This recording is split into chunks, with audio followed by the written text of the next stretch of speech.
qarorlarni qonunni yozayotganda bunday pastga qishloq joylarga tushib ko'rish kerakda, real holat qanaqa. Ko'pchilik tarmoq orqali ko'rgandir. O'sha avtomobillarga yoqilib quyish shoxobchasida borib 10 litr benzin olganman, lekin naqd pulda qabul qilish rad qilindi. O'sha shoxobcha tomonidan men e'tiroz qildim. Demak, ular prezident farmoni borligi, bunga asosan faqat naqd pulda qabul qilamiz deb turib oldi. Men o'z o'rnimda demak, konstitutsiya va qonunda naqd pul to'lash huquqi kafolatlanganligini aytdim. Muammo shundan kelib chiqdi. Oyoq ishga naqd pul to'la olmay chiqib ketdim. Ular taklif qilishdi.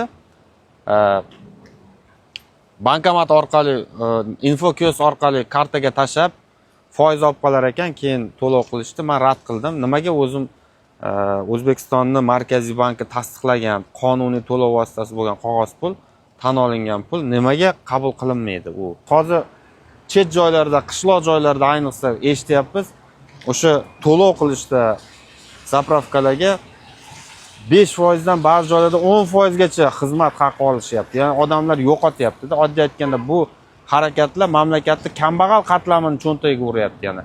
Zo'rg'a tirikchilik qilib yurgan odamlarni cho'ntagiga zarba bo'lyapti. Nima uchun? Bu yerda davlatning hurmati qani? Valyutani hurmati qani?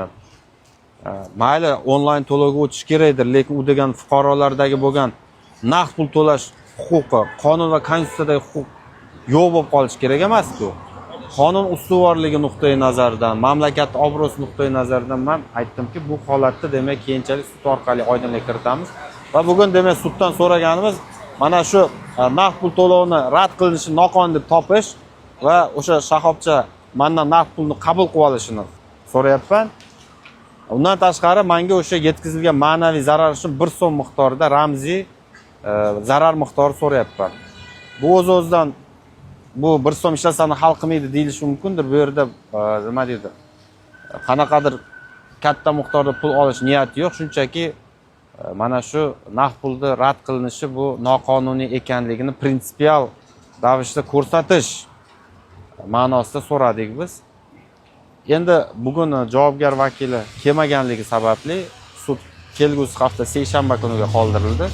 Qonun va konstitutsiya ustuvor bo'ladigan bo'lsa, meni talablarim to'liq qanoatlantirish kerak va qonuniy deb hisoblayman. Bu mening fikrim. O'zbekistonda o'sha normativ huquqiy hujjatlari ketma-ketligi bo'yicha konstitutsiya va qonun eng yuqori kuchga ega. Biror bir hujjat unga zid kelsa yoki unga to'g'ri kelmaydigan bo'lsa ham qonundagi kafolatli ishlashi kerak. Bu qonunda yozib qo'yilgan. Va biz qonundagi kafolatdan kelib chiqib murojaat qilyapmiz.